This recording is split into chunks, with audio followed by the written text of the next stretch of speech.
We will start with a quick recap of 8.5 and 8.6. In the verse number 8.5, Lord Sri Krishna is saying, Antakale cha mameva smaran muktva kalevaram yaprayati samadbhavam yadi nastyatra samshayaha. And whoever at the end of his life quits his body, remembering me alone at once, attains my nature. Of this, there is no doubt. So, in summary, anybody who remembers Krishna at the time of leaving his body will go back to Godhead. He will attain the nature of Krishna. That means spiritual nature. So the Vedic statements are called infallible. For example, we use in regional language, we say that it is as true as the Vedic statement. So that means something, if it has come from the Veda, that means it is a final statement, authoritative fact. Nobody can change that fact. So this is one of the most authoritative statements of the Vedas. That if we remember Krishna at the time of death, we will definitely go back to Godhead and attain the spiritual nature. Now in the next verse, Krishna says, Yam yam vapi smaran bhavam tyajityante kalevaram tam tameva iti kaunteya sada tadbhava bhavitaha. Now whatever state of being one remembers when he quits his body, O son of Kunti, that state he will attain without fail. Now, what if we do not remember Krishna at the time of death? If we remember something else, or maybe we are in some other state of mind where we are able to not remember anything at all. So in any case, if you do not remember Krishna and remember anything else, then we will attain that state. Tam tameva iti kaunteya sada tadbhava bhavitaha. So whatever person or the thing or the consciousness that we maintain towards the end of the life, we will get that body. So end of the life is a very crucial time. It's like the exam time. It's like a very important time. So at that point of time, you must remember Krishna. If we fail to remember Krishna, if we remember anything else, anybody else, it can be even family members also, then definitely we have to take birth again. So now, how is it possible that we can increase our probability or chances or possibility that we can remember Krishna at the time of death? This is the important question we should ask. Now that we understand Krishna saying that if we remember Krishna at the time of death, we attain spiritual nature and there is no more birth and death, no more suffering, no more old age, no more any kind of issues. So we want this. All of us aspire for this, obviously. But then also we have seen contrastingly, if we fail this important instruction, if we neglect, then we will take birth again. That means repeated infinite loop of suffering has to continue. Now, how do we maximize our chances of remembering Krishna at the time of death is explained in today's verse, that's 8.7. Would anybody like to read the shloka? Hare Krishna, Prabhuji. Yeah, please go ahead. Bhagavad-gītā 8.7. Tasmat sarveshu kaleshu mam manusmara yudhya cha mayyarpita mano buddhir mame vaisyasi asanshayah. Translation by His Divine Grace Srila Prabhupada ki jai. Therefore, Arjuna, you should always think of me in the form of Krishna and at the same time carry out your prescribed duty of fighting. With your activities dedicated to me and your mind and intelligence fixed on me, you will attain me without doubt. Hare Krishna. Hare Krishna. So wherever the word tasmat comes, that means it's a kind of a conclusion. It's like a mini conclusion. So whenever the tasmat means therefore. So, just like in mathematical problem solving, what do? So you put the formula number 1, formula number 2, formula number 3, and then you will put 3 dots and say conclusion, right? So the final answer or the final result is this. Therefore, this is the conclusion. So here the conclusion is, therefore, you should always think of Krishna. At the same time, carry out your prescribed duty. So he's stressing on both the things here. Very interesting thing. See, we might think that if we have to remember Krishna at the time of death, then why don't he just remain as it is and do nothing and think about Krishna? If you can, that is well and good, but that is not practically possible. And Krishna very well knows about it. That's the reason why when Arjuna suggested that he will give up, renounce everything, and then he'll become a sannyas, Krishna said, don't do that. He said that, see, we all have a particular nature. What is that nature? Nature means our prakriti. And based on the prakriti, we act. And we cannot artificially repress our nature. That's why Krishna says, Nigraha kim karishyati. You cannot repress your nature. The nature will come out. So rather than artificially trying to pose like a very advanced personality and trying to take Babaji initiation in Vrindavan. You see, Vrindavan, there are some people called Babajis. So their business is 24/7, they do only one thing, chanting of Krishna Nama. And they will be taking some alms, and 24/7, that is their only business. So it is not practical like that. Or Haridas Thakur, 22 hours, in 24 hours, he was chanting Hare Krishna Mahamantra. So only 2 hours he is to take rest. We cannot imitate such acharyas. They're extraordinary, exalted souls. We should only take inspiration. We should not try to imitate. There is something called imitation and inspiration. Anukarana and Anusarana. We should not imitate. We should get inspired.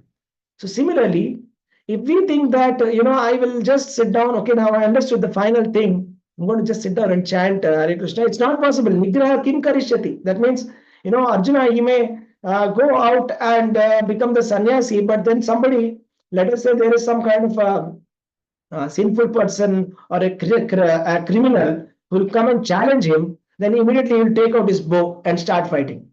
That is the nature. Nigraha kim karishyati. You cannot repress your nature. So nature will come out automatically. Again, the same thing. Just like, for example, there's some people who have taken renunciation, and after taking the renunciation, now they are doing business.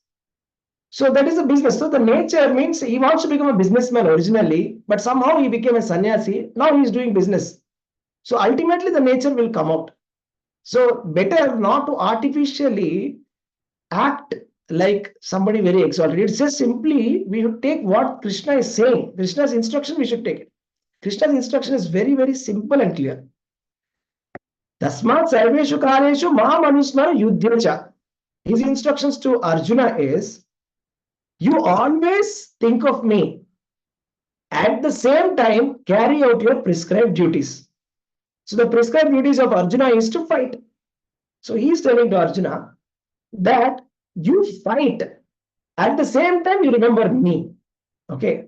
So, for example, this war of Kurukshetra, where Krishna and Arjuna are standing in between the two armies, right? That's where Krishna is giving Arjuna this knowledge. And there is next 18 days of a war that is going to happen. And there are so many people who are going to attack, so many situations, so many scenarios, so many politics. A lot of things are going to happen after this, after Arjuna hearing this. But the principle is this. He has to simply carry out his duty. He is a Kshatriya. Kshatriya is supposed to be fighting. He's a warrior. A warrior must be fighting. And at the same time, he should not forget Krishna. He should always remember Krishna and then fight. So every moment we should try to remember Krishna. But sometimes we may get a practical question that how is it possible that you can remember Krishna and fight at the same time? It is possible. How is it possible is like this. How many of you can drive a two-wheeler and still can answer a phone call on phone call? Possible? Yes. How many of you can cook and still hear some lecture and still do both without any mistakes? Right? So we can multitask. It is possible. So it is possible with practice. Right? With practice, it is possible. And even let us say, if we are unable to remember artificially, there is no necessity. Like for example, Arjuna, he has to focus on putting the arrows So he doesn't need to artificially stop for 2 minutes and then think of Krishna and then release the arrows. By the time the arrows will come and shoot him. So, right? So the principle is that he must remember that he is doing for Krishna. This is the principle. This you have to understand. That means if Arjuna is agreeing to fight for the sake of Krishna, because Krishna wanted this war to happen, and Arjuna is agreeing, yes, I didn't want to fight personally, but for you, I'm taking inconvenience and fighting for you. Right? So this is called as that is also remembering Krishna only, because he wants to fight for Krishna. Similarly, in our lives, we may not like sadhana. So sadhana, to wake up early in the morning, to chant 16 rounds of Hare Krishna, we may not like, may be convenient, may not be convenient, does not matter. If we simply agree Krishna's instruction through his representative that, yes, my dear Krishna, I shall follow these principles, I shall follow. And if we simply agree to follow these principles, it is as good as remembering Krishna and doing our duties. So that is the beauty of Krishna consciousness. So there is a possibility for everybody to go back to Godhead. Everybody, anybody can go back to Godhead. It's not that only those people who are brahmacharis, or those who are staying in the ashrams, or those who have retired to the forest, or only the sannyasis who have given up the family life can go back to Godhead. They may be having a better opportunity, but that doesn't mean that only they will go back. Even a householder, a normal person, even an illiterate person also can go back to Godhead. Anybody can go back to Godhead, provided we follow this simple formula. Do your prescribed duties and carry out your Krishna consciousness activity. Do your sadhana and do the Krishna consciousness. By doing like that, dedicating the activities to Krishna, and our mind and intelligence fixed upon Krishna, then we will definitely attain Krishna. Okay, so now let us read the next verse, 8.8. Anybody can read Bhagavad-gītā 8.8 shloka? Hare Shall I read Krishna, that? Prabhu. Yeah, go ahead, please. Abhyasa-yoga-yukteன चेतसा नान्यगामिना paramam purusham divyam yati parthanuchintayan. Translation: He who meditates on me as the Supreme Personality of Godhead, his mind constantly engaged in remembering me, undeviated from the path, O Partha, is sure to reach me. Hare Krishna, Prabhuji. Thank you, Prabhuji. Hare Krishna. So here what is being said is Abhyasa Yoga Yuktena. Abhyasa Yoga. What is that Abhyasa Yoga? Abhyasa Yoga means practice. Sadhana Bhakti. Abhyasa Yoga. That's what we are doing. Abhyasa Yoga means practice. Right? By practicing, we become perfect. Just like I said, if you want to know how to do multitasking, or maybe let us say you're driving and you're doing multiple things at the same time, it is possible only with practice. So for example, a person who is a beginner driver, okay, he'll be like very much into driving. Like he's always scared, what will happen, and all the time he's thinking about that. If somebody is talking from behind, he will even go and hit somebody. So a little bit of distraction will cause accident. But some expert driver with a lot of experience, this is like an expert, generally doesn't get distracted so easily because he's driving unconsciously, right? So that's called sadhana. Importance of sadhana is practice. Abhyasena chu kaunteya vairagyena cha gruhyate. We can control our mind only through abhyas, to practice. That's why we call sadhana, right? Sadhana. Sadhana means practice. Am I right? So we see that those people who are from the music families, right? Family music is in their families from many, many generations. We can see from them. They start practicing music from very tender age. They start from the age of 2 or even less than that. I know some families where the child has performed the musical instrument at the age of 3 also. So they do performance at the age of 3, you can imagine. So that means they have so much of faith in music, right? And they practice right from childhood. And they practice all the time. It's the same Saregama Padanisa, but they're doing it again and again, millions of times. See, we know Pandit Bhimsen Joshi. He used to practice all the day for many, many years like that. Many years. All the day, all the day, all the day. So that is how he became Bharat Ratna Bhimsen Joshi. See? So just like if you want to become an expert performer, expert dancer, expert musician, expert in any craft, you have to practice. Right now, Olympics are going on. So those people who are winning the medals, can you tell me how are they winning the medals? Do you think that they don't practice? What do you think? People, huh? The sportsmen, right? If you ask them, if you interview them, they will tell you how much practice they have done. For that one moment, it may be one moment of shooting or one moment of javelin throw, whatever it may be, they would have practiced hours and hours and hours and hours and hours for just that one moment. So similarly, so at the time of death, we have to remember Krishna. If we have to remember Krishna, it is like our Olympics chance of gold medal. So there's only one chance. So by that time, we should be ready.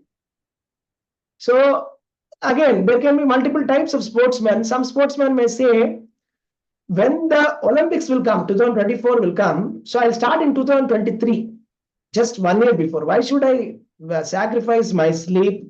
Why should I go early in the morning and practice in the fields, right? And why should I do all this dieting, running, exercise? And last 1 year is enough. Last 1 year I'll do. Like that, they will postpone and they'll not get any kind of awards or any kind of prizes. Do you agree? The champions, they don't talk like that. That's not the attitude of a champion. A champion is practicing every single day. Every single day, they think as if today is going to be the final. That is how they practice. Tomorrow is the finals. So similarly, we have to have similar attitude that, now what if I'm going to leave my body tomorrow? Who knows? There's no guarantee. So am I prepared for that or not? So this is how we must be thinking, and that is how intensely we must practice. Intensity. Tivrena bhakti yogena jajeta purusham param. So the recommendation of the Shastras is not to do dilute devotional service. Dilute devotional service means sometimes, those people, if we get milk, earlier they used to bring, the milkman will bring the milk, right? So it is a habit of the milkman to mix some water inside, right? Dilute, very dilute. It's not even milk, right? That should not be the thing. That should not be the case. Our devotional service should be tivrena bhakti yogena. That means very intense. Intense means if you boil the milk continuously, it becomes rubbery, right? It's like a thick milk, right? Just sweet. So that should be the thickness. Like sugarcane juice is there. Sugarcane juice is little sweet. But if you boil sugarcane juice, what happens? Then some molasses will come out. Then slowly jaggery will come. Then again jaggery, if you further process, it will ultimately become sugar, which is like very intense and a thick form of sweetness. And similarly, our devotional service should be intense. And how it should be, it has been given here, that in the verse number 8, that by meditating upon the Supreme Personality of Godhead, Abhyasa Yoga. So this chapter is going to explain us how we should remember Krishna at the time of death. So there were some questions that were asked by Arjuna, right? So what is Adhibhuta? What is Adhyatma, Adhibhuta, Adhiyajna? What is Karma? And at the time of leaving the body, how do I remember you? These were the questions. And Krishna answered all the rest of the questions in one shloka, finished it. 1, 2 shlokas, finished it. And just this question, how do I remember you at the time of death? He's telling it for all through the chapter. So you can imagine how important it is, right? So King Kulshekar Alvar says that, my dear Lord, let my mind be remembering you, and let me leave my body right now when I'm thinking about you. Who knows, at the time of death, what will be my position? I don't know, because of Kapha, Vata and Pitta, I may be thinking about something else, or maybe I'm not able to think about you. Is it not? So think about it. Even if we have a little bit of a viral fever or some kind of discomfort, right? Or if we don't have proper sleep, we can't even chant our rounds properly. We can't even utter the names of Krishna. We can't even think also. We cannot think about anything other than our disease or our discomfort. Is it not? It's a common thing, is it not? Then how is it possible that we can remember Krishna at the time of death?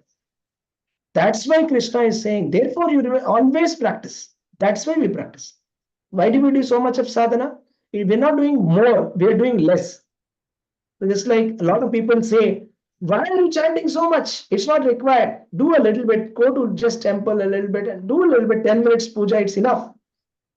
So, but a champion who wants a medal in Olympics won't think like that. Am I right? So like, yeah, do a little bit of 10 minutes, just go to the gym, do 10 minutes of practice and just do a little bit of archery and come back. He will never win a medal. He'll never become the winner. So we want to win. Okay, we want to become the winner. We don't want to be a loser, right? So if you have to be a winner, we have to have the winning attitude. The winning attitude is to always practice. There's no alternative to practice. Everybody says the same thing. There is no alternative to practice. We all have experience, right? If you have to crack the interview, or if you have to pass that competitive test, or if you have to do anything in life also without practice, it is not possible, right? We don't do anything without practice. Am I right? So we have to practice. There's no other option. And the formula has been given very clearly by Krishna. How to meditate on the Lord, how to constantly engage our mind in remembering Krishna. And here it is said, undeviated from the path. Undeviated from the path. Means it said, na anya damina. We should not get distracted. You see, the horses, they keep to kind of blinders. Why do they keep the blinders? So that the horse doesn't see here or there. Because when the horse will see to the right or the left, he'll see the grass and he'll get distracted. Similarly, when we are focusing Krishna consciousness, if our goal of life is to go back to home, back to Godhead, we should also keep blinders, okay, so that we are not distracted by the sense objects. A lot of people, there's a lot of noise. Everybody will say so many things. Oh, why are you doing this? Do this, do this, do this, do this, do this, do this. But then we'll get distracted. The moment we get distracted, what happens? The moment we get distracted, we lose track. We are out of the track. So every time we are out of the track, you come back. That is the formula. You're out of the track, just come back to the track again. It happens that sometimes we commit certain number of rounds, fixed number of rounds, and then slowly the practice comes down. Suddenly the number of rounds will come down, or chanting only will stop. Life takes over. Life takes over. But then that means it's not life taking over. It's called Maya taking over. That is the correct word actually. So when the Maya takes over, we should take control of Maya. We should not say Maya took over me. You should say I have allowed Maya to take over me. That is the correct sentence. There are two types of sentences, you see. If I say that Maya has taken over me, and if I say I have allowed Maya to take over me, there's a lot of difference between the two sentences. We should say the second sentence. We should not say Maya took over me. Maya didn't take over you. Is that you have allowed Maya to take over. It was because of our resolve was very weak. That is why Maya is strong. This is a very interesting thing, right? Srila Prabhupada once, his disciple asked, why is Maya so strong, Prabhupada? Prabhupada said, Maya is not strong. Your resolve is very weak. Your resolution to attain Krishna is weak. That's why you are feeling Maya is strong. Actually, so that is the meaning. The meaning is, what is the meaning? We have to make our resolution strong. Make our resolution strong. That is how we can go back to Godhead. That is how, by simply chanting this Hare Krishna Maha Mantra, it's not at all difficult. Lord Chaitanya Mahaprabhu is so merciful. He has not given a very complicated process. All we have to do is take out some time for Krishna. Who does not have 5 minutes in their life? So why 5 minutes? Why not? I mean, if we have 24 hours, if Krishna has given us 24 hours for us, can't we give 1.5 hours for Krishna? 24 hours Krishna has given. We are using it, we are using the same energy, we are using our body for everything. Then why can't we use a 1.5 hours for Krishna? Is that a big ask? And the result is so good that we can go out of this material world and go back to God. It's not possible by doing any kind of other systems. It is not possible. At least in one lifetime, it is not possible. It takes multiple lifetimes. In this lifetime only, we can go back to God. So that is the beauty of the system. And Lord Chaitanya Mahaprabhu has been very merciful. Should be very, very thankful to Lord Chaitanya Mahaprabhu that he has given the system, because he understands that people of Kali Yuga, they can't do anything. Their attention span is low. Their memory is low. The concentration is low. The faith is weak. In every ways, they are very, very unfortunate people. But only one thing which we are fortunate about is this Krishna Nama. That is the Hare Krishna Mahamantra. So therefore, we have to simply focus our mind and do this practice of chanting Hare Krishna, Krishna Krishna, Hare Hare, Hare Rama, Rama Rama, Hare Hare. And therefore, we can go back to home, back to Godhead in this very lifetime. Okay? Thank you very much, Hare Krishna devotees. Anybody has any questions? Hare Krishna. Hare Krishna, Prabhuji. Thank you, Prabhuji. Beautiful explanation, Prabhuji. Thank you, Hare Krishna. Hare Hare Krishna, Krishna, Dhamma Prabhuji. Prabhuji. Yes, Hare Mataji. Krishna to all devotees. Can you just clarify the difference between Adi Daivam and Adi Yajna? Okay. See, simple. You remove the word Adi. Okay. Then what will be coming? Daivam and Yajna. Daivam and Yajna. Daivam means all the demigods, all the administrative demigods. That is Daivam. Correct? And Yajna Yes. is Vishnu. Yajna is Vishnu. Simple. Okay, but the Paramatma within us is Adi Yajna, right? Yes. And Adi Daivam is not the Paramatma within us. Because that there's a thin thread of difference between the two when Prabhupada is explaining in his purport. So I got a little confused, Prabhuji. Wait, let me just go to that. Yeah. So Adi Daiva, like I said, it refers to the demigods. Okay. The universal form which includes all the demigods is called Adi Daiva. Okay, it's the universal form. And Lord is the Adi Yajna. Super soul is Adi Yajna. So what is the difference between universal form and Lord himself? What is the difference? Can you tell, Mataji? The Lord himself is two-handed form. That's fine. It is a material manifestation, right? Universal form is Okay, material not manifestation. spiritual, right? It's a material, temporary manifestation of the Supreme Lord. That's the difference.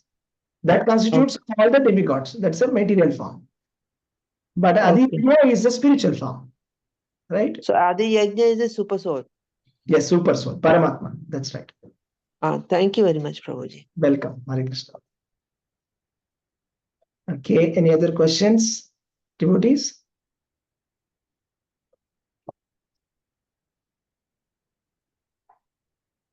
All right. Thank you very much for joining, and we will see you tomorrow. Vancha kalpatarubhyascha kripa sindhubhyo cha patitanam pavanebhyo vaishnavebhyo namo namaha. Ananta koti Vaishnav Vrinda ki jai. Srila Prabhupada ki jai. Jai Shankara.